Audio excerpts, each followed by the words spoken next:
سائل يقول: ما حال منير السعدي الذي قال لا يوجد علماء في اليمن، يوجد مشايخ، أما العلماء فهم في المملكة العربية السعودية؟ هذا كذاب، هذا الرجل كذاب.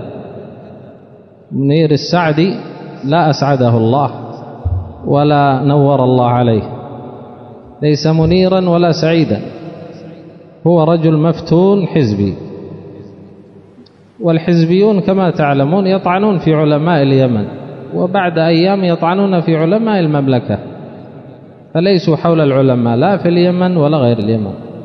وقد كانوا من قبل يقول ما في علماء في اليمن، يقولون ما في علماء في اليمن، وبعد ذلك ضلوا وزاغوا وتحزبوا، وصار كثير منهم أعداء بعض.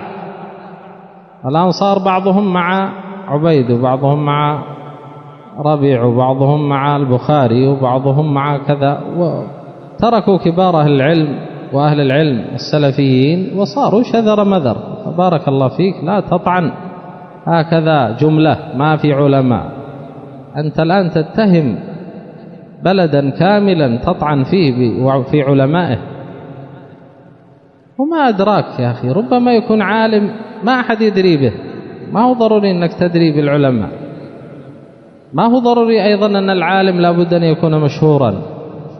هناك علماء ما أدراك يحفظون القرآن بتفسيره ويحفظون الصحيحين والأحاديث الصحيحة، خلاص هذا عالم.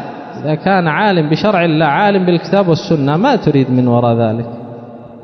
فمراكز العلم ودور الحديث بحمد الله مملوءة بالعلماء والفقهاء والحفاظ، وإن رغم تنف.